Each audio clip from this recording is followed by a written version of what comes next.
Hello everyone. तो students, आज का हमारा ज्योमेट्री का टॉपिक है रेक्टेंगल। तो स्टूडेंट्स, आपको बता दें भी हमारे चैनल पे ज्योमेट्री की पूरी सीरीज़ चल रही है, जिसमें हम हर एक टॉपिक को वन बाय वन अलग अलग वीडियोस में क्लियर कर रहे हैं। तो अगर आप भी ज्योमेट्री को बिल्कुल बेसिक से सब कुछ कंसेप्ट के साथ क्लियर करना चाहते हैं तो हमारे चैनल को सब्सक्राइब कीजिए, और अगर वीडियो अच्छा लगे तो वीडियो को लाइक भी करें, अपने दोस्तों को शेयर भी करें। तो आज का हमारा टॉपिक है रेक्टेंगल यानी कि आयत। तो आज की वीडियो में हम रेक्टेंगल की पूरी कुंडली खोल देंगे, जिसमें हम कैसे रेक्टेंगल बना, इसके कोण क्या होते हैं, इसके डायगोनल, इसके पेरीमीटर और इसका एरिया या इसके पेरीमीटर या एरिया के फॉर्मूले कैसे बने, इन सब के बारे में हम विस्तार से पढ़ेंगे। तो चलिए वीडियो शुरू करते हैं। तो सबसे पहले दोस्तों फिगर में देखिए आप भी रेक्टेंगल होता कैसा है। तो फ्रेंड्स, रेक्टेंगल जो है ये ज्योमेट्री की एक 2D फिगर है, और ये 4 रेखाखंड से मिलके बना है। चलो हम इसको नंबर दे देते हैं A, B, C और D। तो हमारा रेक्टेंगल है A, B, C और D। तो ये 4 रेखाखंड यानी कि AB और BC और CD और AD, इन 4 रेखाखंड से मिलके बना है। और ये चारों रेखाखंड एक दूसरे को 90 डिग्री पे बाइसेक्ट कर रहे हैं। ये सारे के सारे कोण 90 डिग्री हैं, क्योंकि रेखाखंड AB और BC एक दूसरे को 90 डिग्री पे यहाँ पे काट रहे हैं, और BC और DC यहाँ पे 90 डिग्री पे एक दूसरे को काट रहे हैं। इसी तरह ये आगे एक दूसरे को 90 डिग्री पे काट रहे हैं। तो यहाँ से हम देखते हैं भी रेक्टेंगल के सारे कोण 90 डिग्री होते हैं। तो आयत के सभी कोण 90 डिग्री होते हैं, यानी कि राइट एंगल होते हैं।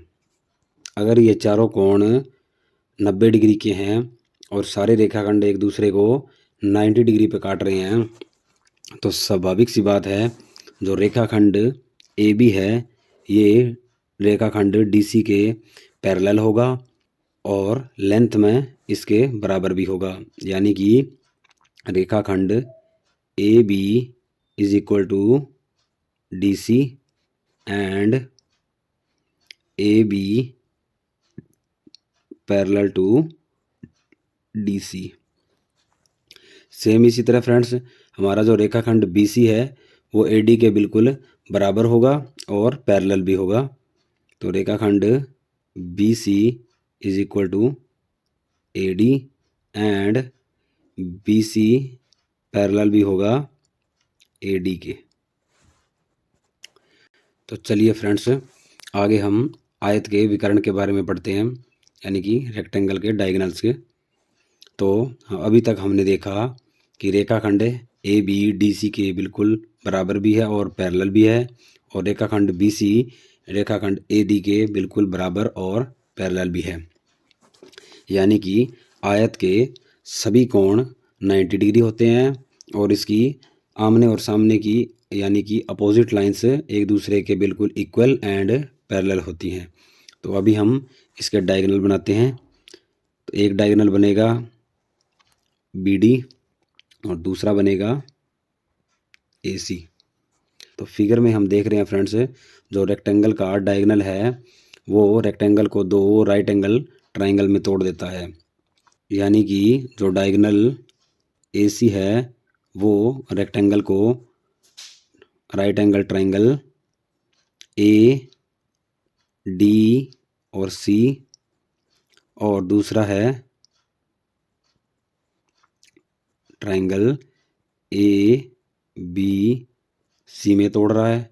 और जो दूसरा विकर्ण है B और D, ये ट्राइंगल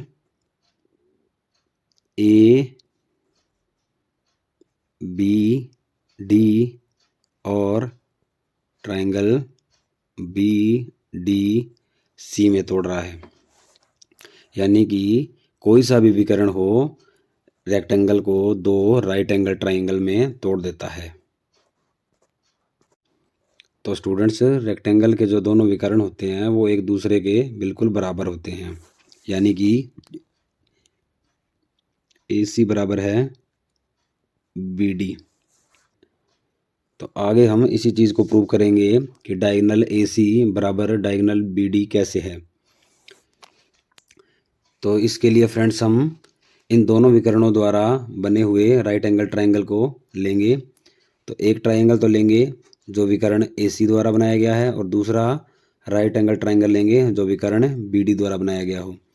तो पहला और जो AC द्वारा बनाया गया है वो AD और C। तो पहला ट्रायंगल है ADC, और दूसरा जो BD द्वारा बनाया गया हो ये हमारा हो जाएगा BC और D। तो ये ट्रायंगल हो जाएगा BDC। तो ये दोनों के दोनों राइट एंगल ट्रायंगल हैं। तो यहाँ पर हम देखेंगे भी ट्रायंगल ADC और ट्रायंगल BDC दोनों में कॉमन क्या है। तो हमें पता है कि ये दोनों के दोनों राइट एंगल ट्रायंगल है। तो इसमें भी कोण जो D है वो 90 डिग्री है, और इसमें भी कोण C जो है वो 90 डिग्री है। तो एक और चीज़ दोस्तों, फिगर में हम देख रहे हैं भी जो रेखाखंड ये जो DC है ये दोनों की दोनों राइट एंगल ट्रायंगल में कॉमन है। तो ये DC दोनों के लिए कॉमन हो जाएगा। तो मतलब कि ये रेखाखंड दोनों में बराबर है। तो इधर भी जो DC की लेंथ है वो इधर वाले DC के बराबर होगी। इससे पहले हमने देखा था कि रेक्टेंगल की जो अपोजिट साइड होती हैं वो एक दूसरे के बराबर होती हैं। तो इससे पहले भी फ्रेंड्स हम देख चुके हैं जो AD है वो बराबर है BC के। अगर AD और BC भी बराबर हैं और DC दोनों में कॉमन है, और ये दोनों की दोनों राइट एंगल ट्रायंगल है, तो जो इसका विकर्ण होगा वो भी बिल्कुल लेंथ में बराबर होगा, क्योंकि इसकी जो दो भुजाएं हैं वो बिल्कुल बराबर हैं, और ये दोनों की दोनों राइट एंगल ट्रायंगल हैं। तो जो विकर्ण AC है वो BD के बराबर हो जाएगा। तो यहाँ से हमने दो राइट एंगल ट्रायंगल की मदद से देखा कि जो आयत के विकर्ण हैं वो भी एक दूसरे के बराबर होते हैं। यहाँ पे फ्रेंड्स आपको एक बात और बता दूं भी जो डायगोनल्स हैं वो एक दूसरे को कोई पर्टिकुलर फिक्स एंगल पे नहीं काटते। जैसे जैसे इन बाहर वाले रेखाखंड कह लीजिए या आयत की साइड्स की लेंथ में चेंज आएगा, वैसे वैसे डायगोनल्स के जो एक दूसरे को इंटरसेक्टिंग एंगल है वो भी चेंज होता रहेगा।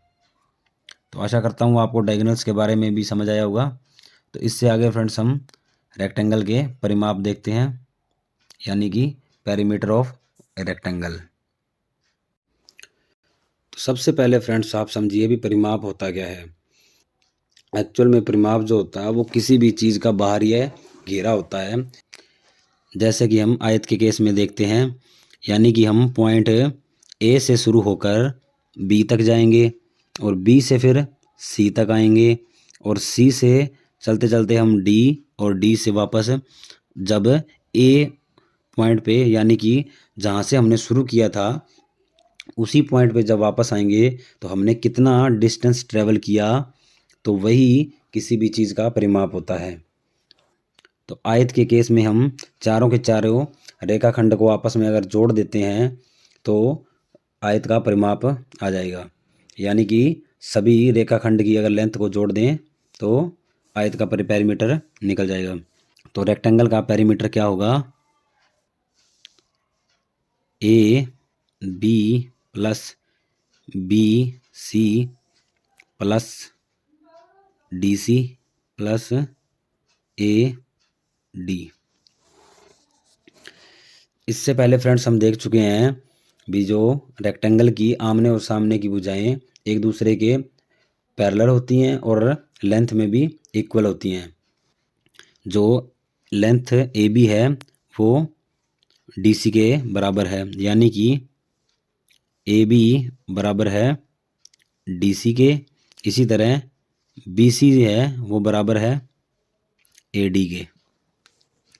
तो यहाँ हम DC की जगह AB और AD की जगह BC भी लिख सकते हैं।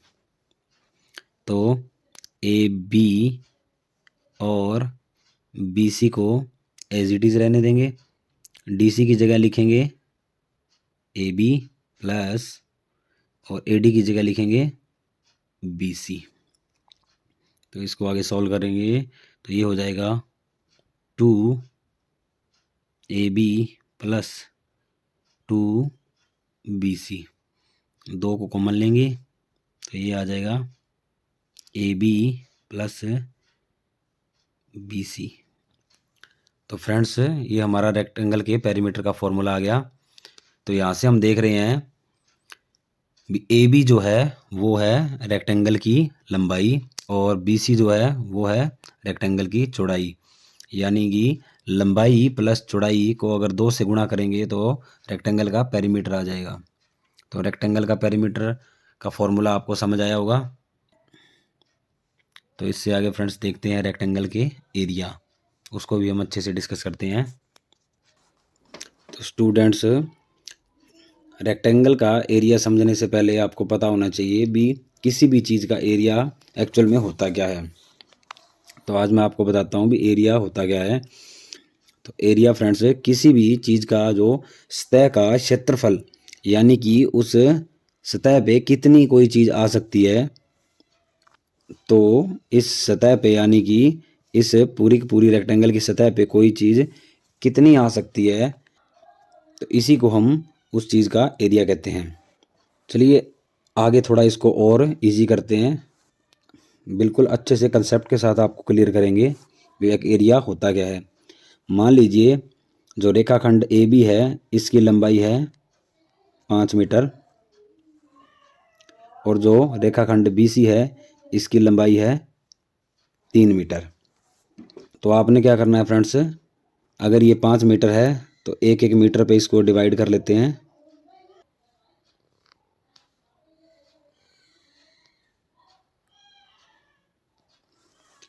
सेम इसी तरह जो BC है 3 मीटर, इसी को 3 बराबर हिस्सों में 1-1 मीटर की डिस्टेंस पे डिवाइड कर लेंगे।